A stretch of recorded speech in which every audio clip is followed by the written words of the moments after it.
Star Trek Strange New Worlds has been officially announced today. This is the Captain Pike series that a lot of people have been talking about. It's been rumored for a while now, and it is officially going to take place. Now, I don't know when this is actually going to take place, when they're going to film it all and whatnot, because obviously there's a bunch of stuff going on because of the pandemic. But eventually they will make Star Trek Strange New Worlds, and it will be about Captain Pike, number one, and Spock. And they already said it'd be more optimistic, episodic, a lot more of a classic Star Trek show, and I'm very excited for this. It'll be nice to kind of go back to the roots of Star Trek, have more episodic stuff, and have a little bit of canonized storytelling thrown in there that kind of overarcs over a full season. But it'll be nice to just have an episode where they just do something and it'll be that, and then they'll do another episode and it'll be that, but they'll have kind of an overarching thing kind of throughout the full season. The best way I can explain it of today's modern episodic and canonized storytelling is like a cop show, say like Bones or NCIS or something like that, where every episode is pretty much a one-off, but there's like the main serial killer or something that season that kind of crops up 3 or 4 times, or even less, maybe just a couple or 3 times, and they got to defeat the overarching bad guy by the end of that season, something like that.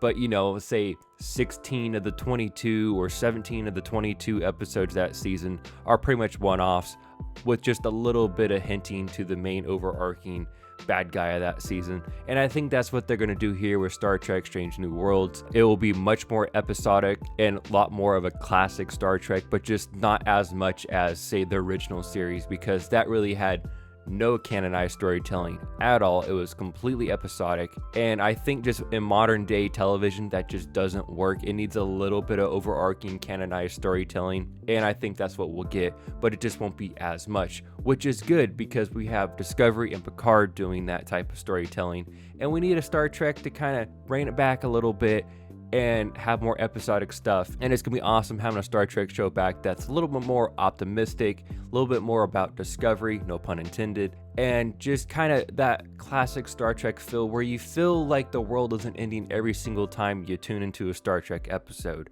and you want to just feel good about yourself a little bit and about humanity and discovering new races of people and new species and all this stuff. I think this will do that. I think this will do that, and it will make a lot of people happy. I know I'll be happy. And Anson Mount is a great Captain Pike, and I'm glad we're getting more of him. It'll be very interesting to see how they fit this series, however long it may last, into the main timeline of Star Trek, from when Captain Pike has the Enterprise to when Kirk takes over and when Pike gets injured. All that stuff, I'm really interested to see how they're going to squeeze everything together. And that's my biggest complaint of doing Discovery and doing even this show here.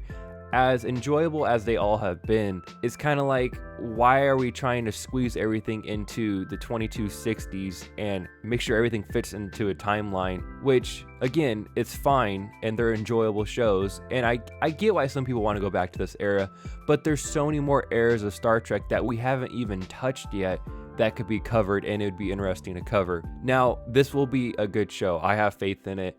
Anson Mount's a great actor. I like the guy who plays Spock, the lady who plays number one, both very good. It'll be interesting to see if they have any more characters show up, like maybe a Scotty or something like that, a new Scotty, obviously. It'll be interesting to see if they do something like that, because I'm not sure if he was already on the Enterprise when Kirk got there. I'm not sure. So call me a bad Star Trek fan, but I'm not sure. But going back to all the other eras of Star Trek that they could tackle, I really want to see a Star Trek show similar to this, let's say, between Star Trek Nemesis and the start of Star Trek Picard. That's 20 years of time frame that they could cover, and I would like to progress that way into the 2300s and to kind of see what happens between Nemesis and the Star Trek Picard show. Hopefully we'll get that one day, or maybe we just pick up in 2399 like in Picard and have a show similar to Voyager, TNG, something like that. I would really like to see that. Or there's even the era between the original series era and then when TNG starts. There's about 100 years in between there that they could cover. That would be really interesting to see. So as great as the original series is, and Discovery and this new show that's going to happen, I do enjoy them all. I really do. It just kind of stinks that we kind of just get stuck into the 2260s, and that's just kind of where you're bottled all the time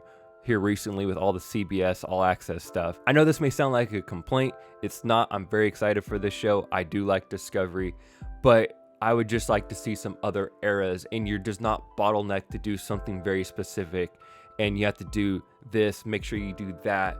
And I would imagine this Strange New World show isn't going to be a very long series. I don't see it lasting, say, 7 seasons. I think it'll be at most a 3-season show because there's only so much you can do.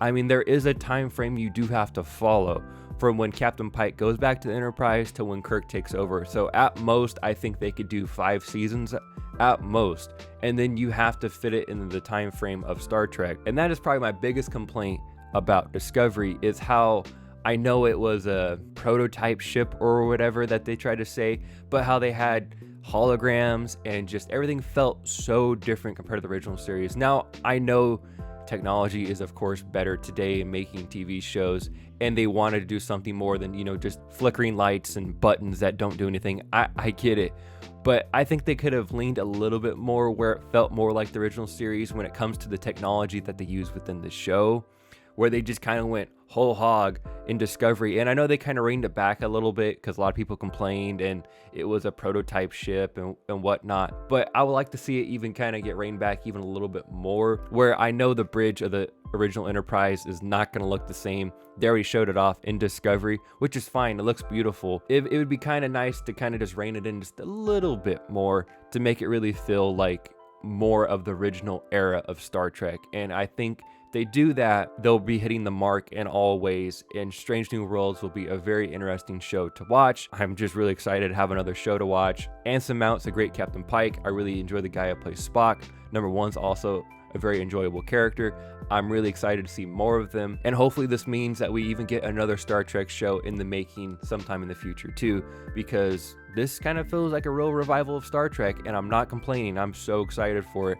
I just hope the next show that they announce is a little bit more in the future, in the late 2300s, and or as current as Star Trek Picard. But that is my rant for the day. Hopefully you guys enjoyed this video. Let me know down below in the comment section, are you excited for Star Trek Strange New Worlds? And while you're down there, if you can like the video and subscribe to the channel, that would be greatly appreciated. Everyone stay safe out there. Thanks for watching.